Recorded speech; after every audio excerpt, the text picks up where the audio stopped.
السلام عليكم. تلاميذ الكيميائيات، بالنسبة غادي نحاولو نخدمو هاد التمرين للدرس ديال متوازي الأضلاع.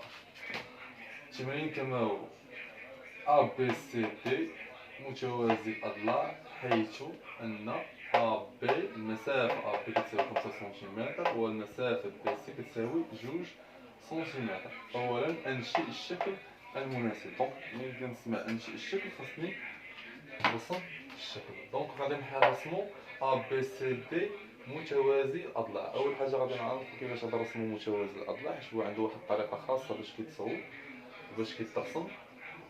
وكذلك غادي نحترمو المسافات ولا المعطيات اللي عطينا في التمرين. دونك غنحاول نرسم أطول ضلع اللي هو A B. نحاول نرسمو هنا كما كتشوفوا هنا مسطرة. غادي نحاولو دونك ها 1 2 3 4 5. دونك من هنا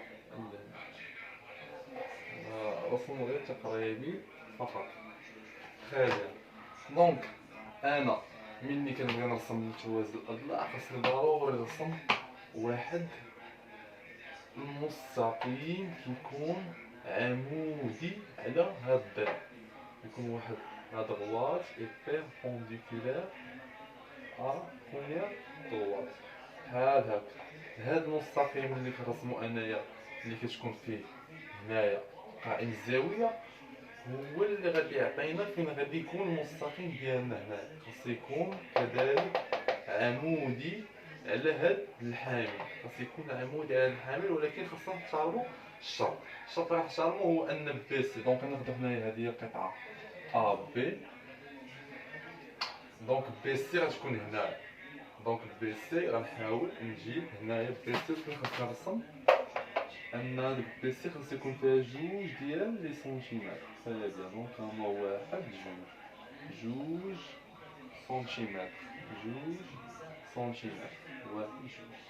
هادي دونك هادي هي النقطة اللي غتكون سميتها سي. دونك انا كيفاش غادي نحاول نرسم هاد المستقيم؟ واش هكا ولا هكا؟ دونك خاص يكون عمودي على هاد الحامل ويمر من النقطة. خاص يكون عمودي. لاحظوا معايا هنا هاد القياس ديال التعامد خاص يكون هنا. دونك هادي غير مسطرة ما على حساب كورونا وهادشي. نحاول ندير بانيو الوقت مكيسالش. دونك كنحاولو نجيبها بحال هكا. ومع ذلك خاصني نزيد نرسم نطول المستقيم 1 2 3 4. دونك هنا غادي تكون 5 بحال. ومن هنا غادي نلصقو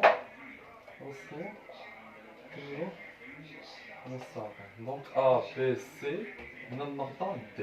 دونك هذا ما داعي له. دابا سالت ندير المهمة ديالو.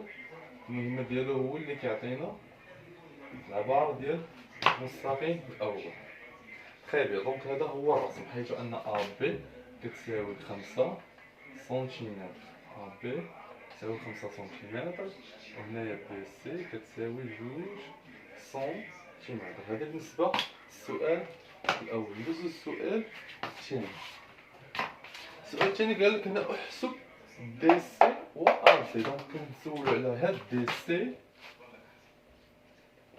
وكنسولو على ار دي شحال غادي يساوي لينا.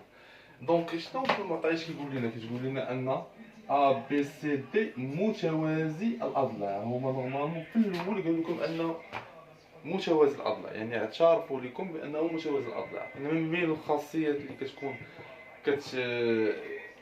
كتطبق على متوازي الاضلاع هي الحاله الثالثه، هي كل ضلعان متقابلان متقايسان. كل ضلعان متقابلان متقايسان. علاش حنا درنا خاصيه ديال التقايس؟ علاش؟ حيت هو كيحسب دي سي و ار دي، يعني كيدوي على المسافه. دونك خاص نمشي للخاصيه اللي عندها علاقه بالمسافه، اللي هي الحاله الرابعه. كل ضلعين متقابلان متقايسان.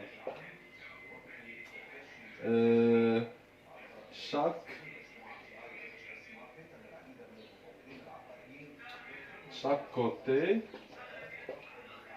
opposé هي متقابلان. chaque côté opposé et égaux. très bien. يعني قد كيتساواو. دونك شنو غادي نقول في هاد الحالة انايا؟ كيفاش غادي ندير البرهانة؟ هادي غير للتذكيري فقط. ملي كيفاش غندير البرهانة؟ غنقولو لدينا A B C D متوازي الأضلاع، وحسب الخاصية أن كل ضلعين متقابلين أو المتقابلان متقايسان. إذن شنقولو؟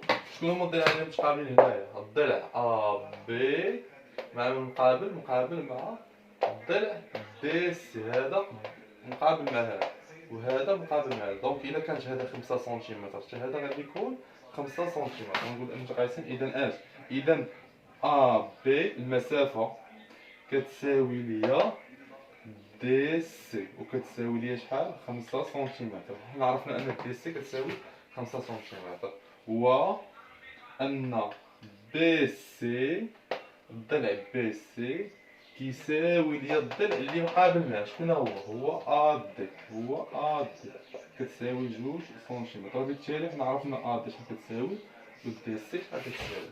دونك غتبقى ليا الحالة الثالثة اللي هي بين أن A B مستقيم A B يوازي المستقيم B C، والمستقيم A D يوازي المستقيم B C.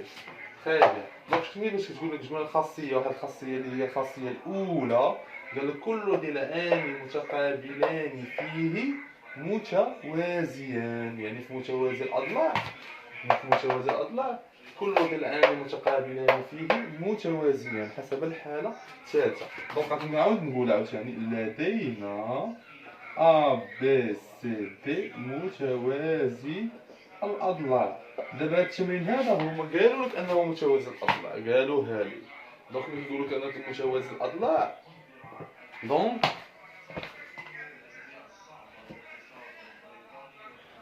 très bien.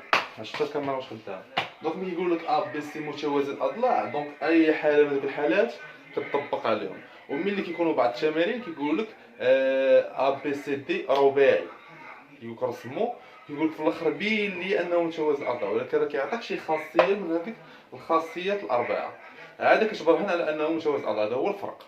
هنايا التمرين على حسب التمرين اللي عندنا ان في الاول قالك متوازي الأضلاع. دونك غادي نقولوا لدينا A B C D متوازي الأضلاع وحسب الخاصيه، وما تسميش لي شحال الرقم ديال الخاصيه، وحسب الخاصيه ان كل ضلعين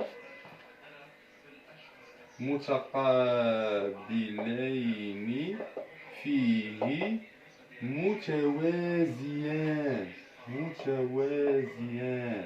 هذه من بين الخاصيات ديال المتوازي الأضلاع، رسمناها في الحالات ثلاثة. دونك إلا قلنا هذا المستقيم، دونك هذه كتسمى ضلع A B، سيغمون A B.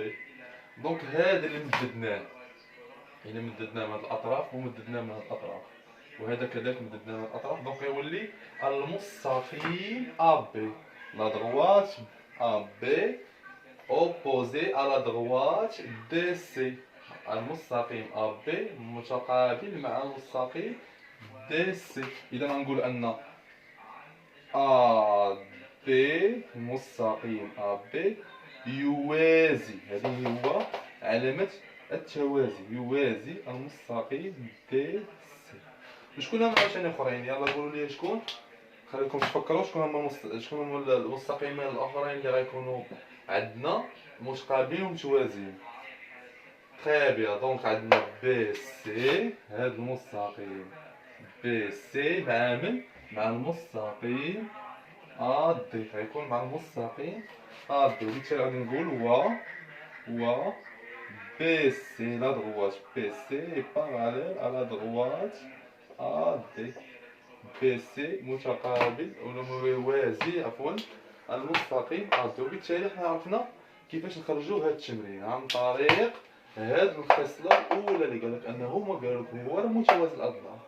ومن بين منها عرفنا أنه هذا غيكون كيتساوى كل ضلعين متقابلين فيه متقايسان وكل ضلعين فيه متقابلان متوازيان. وبالتالي في التوازي كنحاولو نخدمو على طريق المستقيم. كنديرو المستقيم ميمكنش ليا ندير الضلع، ميمكنش ليا ندير أن أ بي يوازي أ دي ولا يوازي أ سي ولا هادي ميمكنش. خاصنا كندويو على التوازي، خاصنا ندويو على المستقيم، خاصنا ندويو على المستقيم، خاص يكون المستقيم. كنمددو المستقيم وكنعرفو ما هو.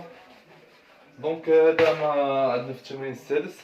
تنلاحظ لكم تمارين أخرى 7 و 8 تمارين طرق أخرى والله المعين. ما يسخر.